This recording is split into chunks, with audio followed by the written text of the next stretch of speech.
guys, how's it going? My name is Bianca. Welcome to Vintage on Tap, the YouTube channel that shows you the behind the scenes steps and process of sewing.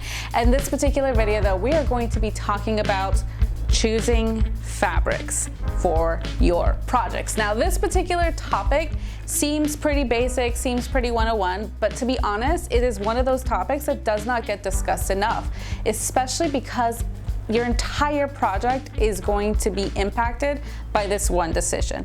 Now, you know, when you're selecting a fabric at all, I'm gonna put a little asterisk on the side of this right now. If you want to choose fabrics of any kind, you are more than welcome to do so. I'm not making any judgment. If you would like to color block and choose that crazy, you know, print or whatever, if that's you, you do you, no judgments, that's all you. Now for me though, you know, and for how I like to sew and the garments that I like to make, I go about my fabric selection totally different.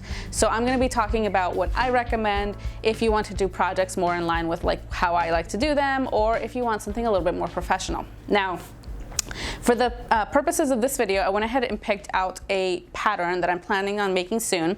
Now this one here is the Colette Patterns Claudette, which came out last year.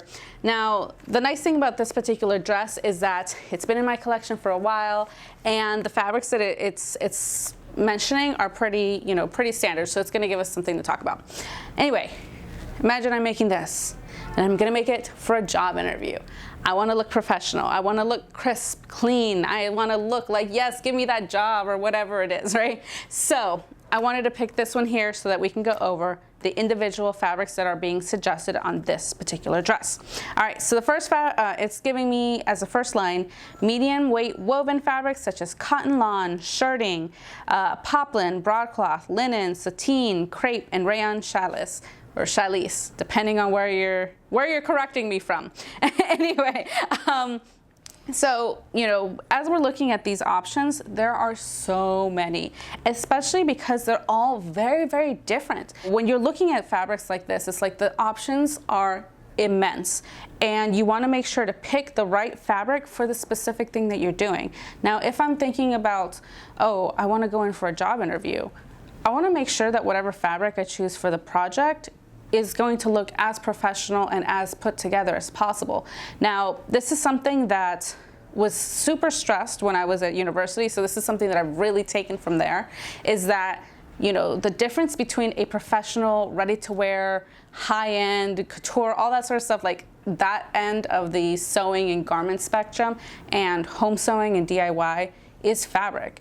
Like, it was a legit read in school for all my classes when they would say things like, oh, that looks very home sewing.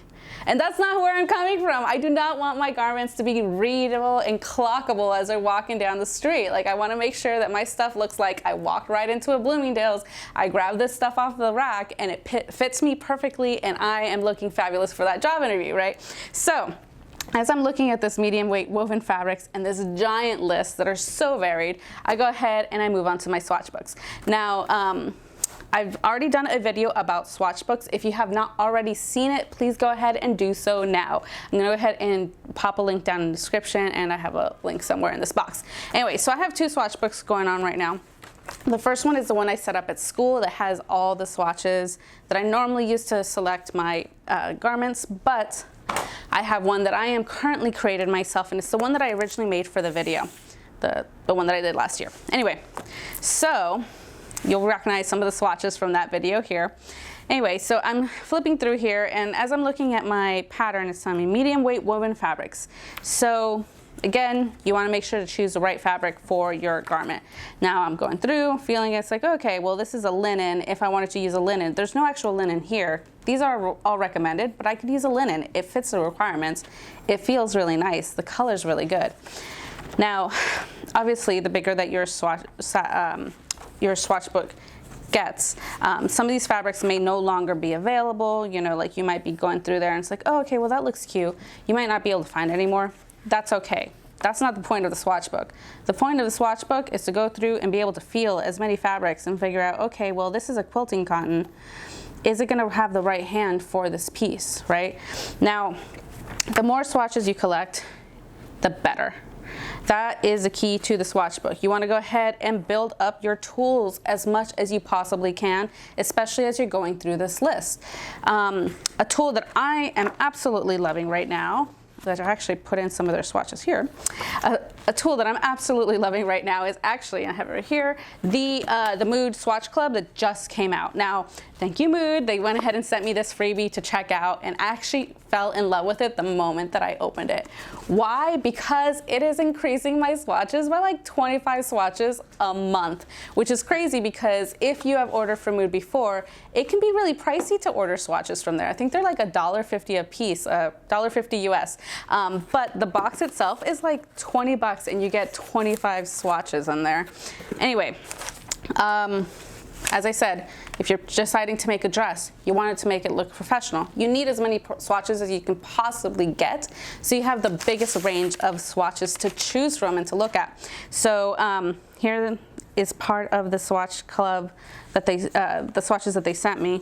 Huge stack of swatches, and you can go through, feel them up, look at them. Oh, that's beautiful. Is this gonna work? Is it the right fabric? And what I absolutely love about it, as I'm like adding stuff to the book, is that it's got little details in the back so that I can go ahead and fill them in here. So again, if this particular swatch and this particular fabric is no longer available, I have a really good example of this type of fabric, of this type of woven with the details in the back. It's like, okay, cool. This might not be available in 2 years, and it might be in my book for 2 years, but I still have like a beautiful sample that I can actually test against my skin. I can hold up to the light. I can see if it has stretch. And that is all going to feed into the back pattern recommendations, right? So again, you might not want to use one of the individual fabrics here, but the fact that you actually have a sample of something that'll work, you can take out, just like untape it from your book, take it down to the fabric store and find something in the fabric store that is similar to the fabric that you want to use. Now, as I said, the best way to do that and to actually get it taken care of is go ahead and just increase your swatches as much as you possibly can, which is why I'm absolutely loving this Swatch Club if you haven't already checked it out. Anyway, what I would recommend is heading on down to my website. I do have this particular printable, this template. I'll go ahead and flip to another page here. I have a template that you guys can download for free on my website, which is how I'm organizing all my swatches. It's how I learned how to do it in university, and I went ahead and just set up these little boxes so you can cut out your swatches, fill in all the details. And so on my template, I have fabric name, fiber content, characteristics, and the source, just in case it's still out there.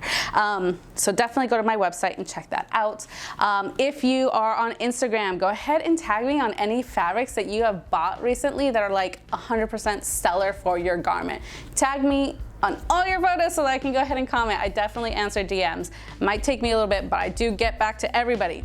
And I also have a Start Here page. If you're brand new to sewing, you don't know where to start, go to vintageontap.com/start here, and then I have all my resources there if you're getting started. Again, thank you so much to Mood Fabrics for sending me this freebie to check out and see if I liked. I love it. I love it. It's totally worth it. I am actually totally considering subscribing. I'm telling Jose right now that I'm going to be spending that money. It's worth it. You know you love me. Anyway, okay guys, thank you so much for watching. Thumbs up, subscribe, all the places, all the stuff, and I'll catch you guys in the next one. Bye.